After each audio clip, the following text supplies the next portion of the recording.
Neuron देख लेते हैं। Unipolar, bipolar, pseudo unipolar and multipolar. Unipolar क्या होते हैं? एक ही एक्सॉन होते हैं लाइक दिस। कब होता है? हमारे एम्ब्रियोनिक स्टेज में होता है, ठीक है। बाईपोलर में एक एक्सॉन होता है और एक डेंड्राइट्स होता है। कैसे? ऐसे होते हैं। कहाँ कहाँ पे होता है? हमारे eyes of retina, olfactory region जैसे जो हमारे नोज में होती है, और इनर ईयर में होता है, ठीक है। स्यूडो न्यूरोपोलर, स्यूडो यूनिपोलर न्यूरॉन मतलब यहाँ से शुरू होता है, लगता तो है कि यूनिपोलर है, फिर आगे जाके बाइफरकेट कर देता है, दो पार्ट्स में डिवाइड हो जाता है। ये कहाँ पे होता है? डॉर्सल रूट्स और गैंग्लिया ऑफ स्पाइनल कॉर्ड्स में होता है। मल्टीपोलर न्यूरॉन जो हमारे ब्रेन में होते हैं, स्पाइनल कॉर्ड में होते हैं और सेरिब्रल कॉर्टेक्स में होते हैं, ठीक है। टाइप ऑफ न्यूरॉन देख लेते हैं। दो तरीके के होते हैं, एक होता है माइलिनेटेड, दूसरा होता है नॉन माइलिनेटेड। माइलिनेटेड में क्या है? माइलिन शीट प्रेजेंट होगी, नॉन माइलिनेटेड में माइलिन शीट एब्सेंट होगी, ठीक है। कौन बनाता है? जैसा कि मैंने बताया कि हमारे श्वान सेल बनाते हैं, ठीक है। तो ये सारी चीज़ें, और जो नॉन माइलिनेटेड शीट होती हैं उसमें क्या है? जो नॉन इम्पल्स जाता है इलेक्ट्रिकल कंडक्शन से जाता है, ठीक है। और अगर इन दोनों के बीच में ज़्यादा गैप हो तो फिर केमिकल की ज़रूरत पड़ती है, वरना डायरेक्ट चला जाता है। फिर वापस electrical conduction, then electrical chemical, then electrical conduction, और ये एक साइड में ही जाता है, दोनों साइड में मैसेज जो है वो नहीं जाता है, ठीक है। तो नेक्स्ट हम लोग करते हैं वोल्टेज गेटेड चैनल के बारे में कि स्टिमुलस आता है तो क्या होता है, पोलराइज, डीपोलराइज एंड रीपोलराइज के बारे में, ठीक है। सो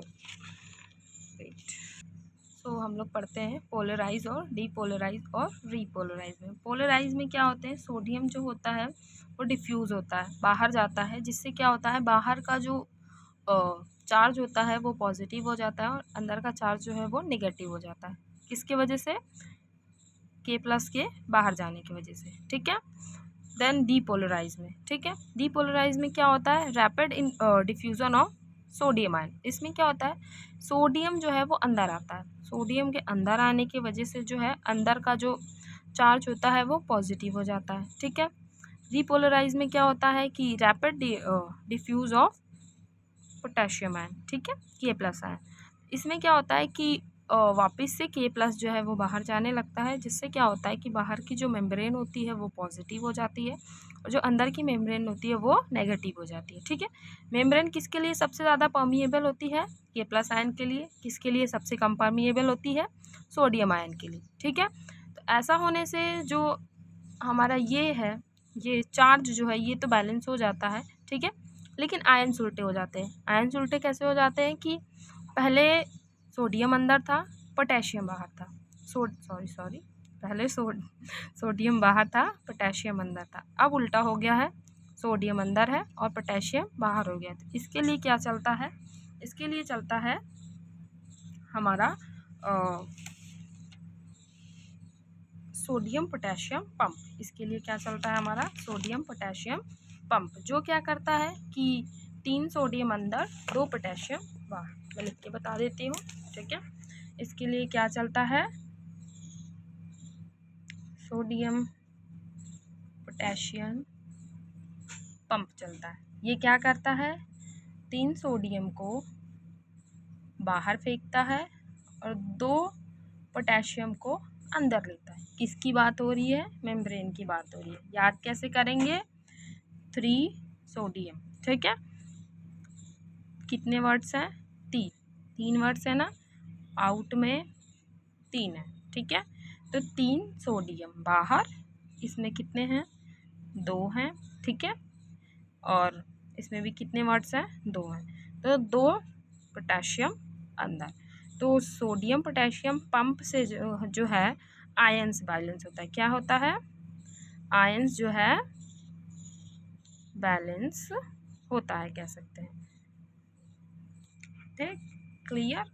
सो ये समझ में आया। टेस्टिंग में ये होता है, जब थ्रेशोल्ड स्टिमुलस आता है तो ये कंडीशन होती है। जब वोल्टेज गेटेड पोटेशियम चैनल खुल जाता है तो ये polarise, depolarise, repolarise. Again explain with this also. Polarise में क्या होता है, बाहर पॉजिटिव होता है, अंदर नेगेटिव होता है। इसको ऐसे नहीं याद करेंगे, इसको ऐसे याद करेंगे कि K+ जो है वो बाहर जाने लगता है, तो जब पॉजिटिव बाहर जाएगा तो बाहर की मेम्ब्रेन पॉजिटिव ही होगी। इसमें क्या होता है, सोडियम बाहर जाने सोडियम अंदर आने लगता है, सोडियम जो है वो अंदर आने लगता है, तो इससे अंदर की जो मेम्ब्रेन होती है वो पॉजिटिव हो जाती है। इसमें रीपोलराइज में क्या होता है कि हमको बैलेंस करना होता है, तो सोडियम को हम बाहर भेज देते हैं, जिससे जो बाहर का जो आयंस होता है वो पॉजिटिव हो जाता है, अंदर का जो आयंस होता है वो नेगेटिव हो जाता है। ठीक है, आयंस को हम कैसे बैलेंस करते हैं, सोडियम पोटेशियम पंप के वजह हेल्प से। So that's clear.